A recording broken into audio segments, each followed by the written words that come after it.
Easy English for Everyone podcast. Hello, everyone, and welcome to today's podcast. In this episode, we'll listen to a conversation between two people meeting for the first time. They will talk about their hobbies, jobs, and personal interests. Let's see how they get to know each other better. Hi, I'm Emma. It's so nice to meet you. Hi, Emma. I'm James. It's great to meet you too. How are you today? I'm doing well, thanks. It's a beautiful day outside. How about you? I'm doing great, thanks. Yeah, the weather's really nice. It's perfect for a walk. So, what brings you to this cafe? Well, I come here often to relax and read a book. It's one of my favorite spots in the city. How about you? Are you a coffee person? I am. I usually grab a coffee on my way to work, but I don't often sit in cafes for long. I prefer to take my coffee and go.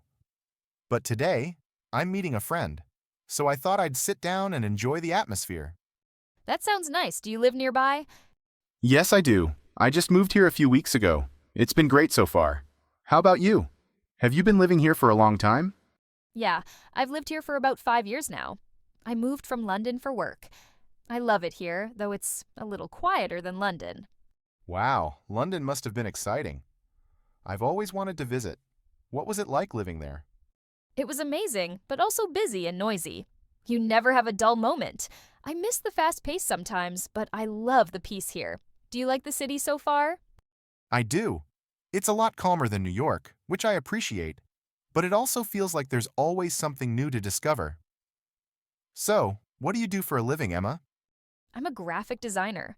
I work at a design agency in the city. I help create logos, websites, and marketing materials. It's a lot of fun, but it can also be stressful with deadlines. What about you? What do you do? I'm a software developer. I work at a tech company nearby. I mainly work on coding and creating apps. It's interesting, but sometimes it can be hard to solve complex problems. I can imagine. Coding sounds very challenging. Do you enjoy it? I do. It's very satisfying when everything works as it should, but it can be frustrating at times. What about your job? Is graphic design always fun? Most of the time, yes.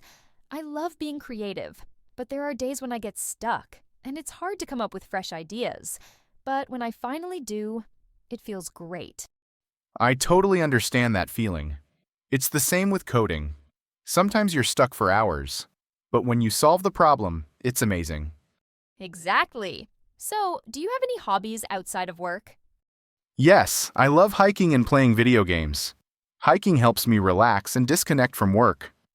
I also enjoy traveling when I get the chance. What about you?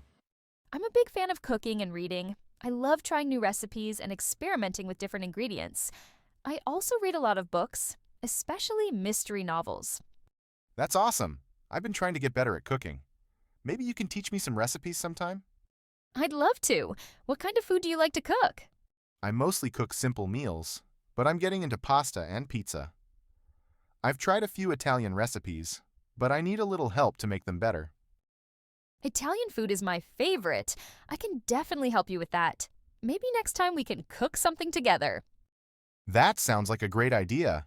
I'll take you up on that. By the way, what's your favorite book? I'm always looking for something new to read. Oh, that's tough to answer, but I love the book, The Girl with the Dragon Tattoo. It's a mystery thriller, and I couldn't put it down. Have you read it? Yes, I have.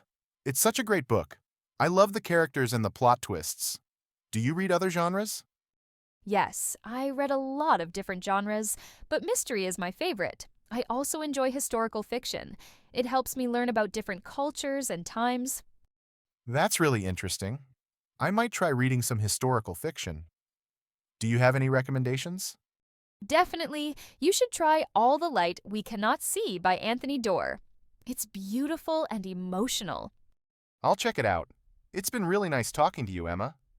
You too, James. It was great getting to know you. Let's keep in touch and maybe plan that cooking lesson soon.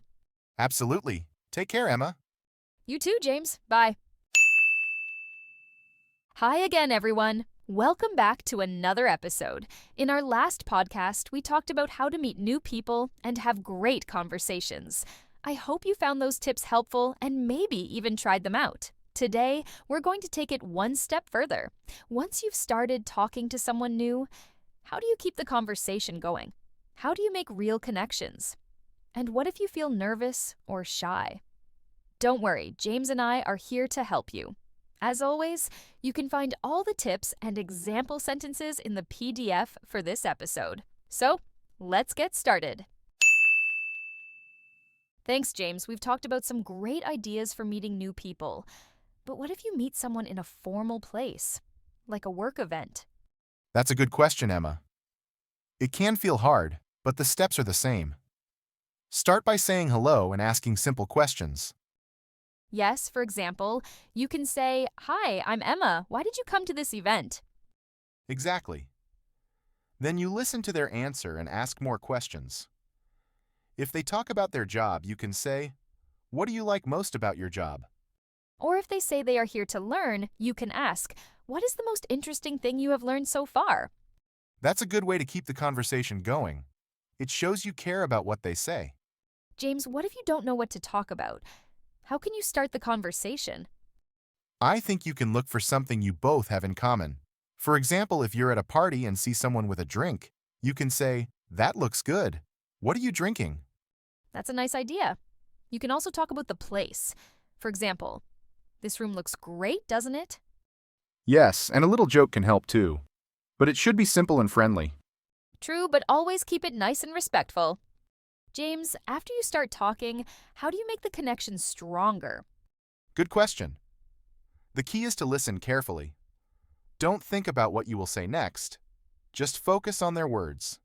Yes, and ask more questions. For example, if they talk about a trip, you can ask, "What was the best part of the trip?" Exactly. And you should also share something about yourself. It makes the talk feel more balanced. Right.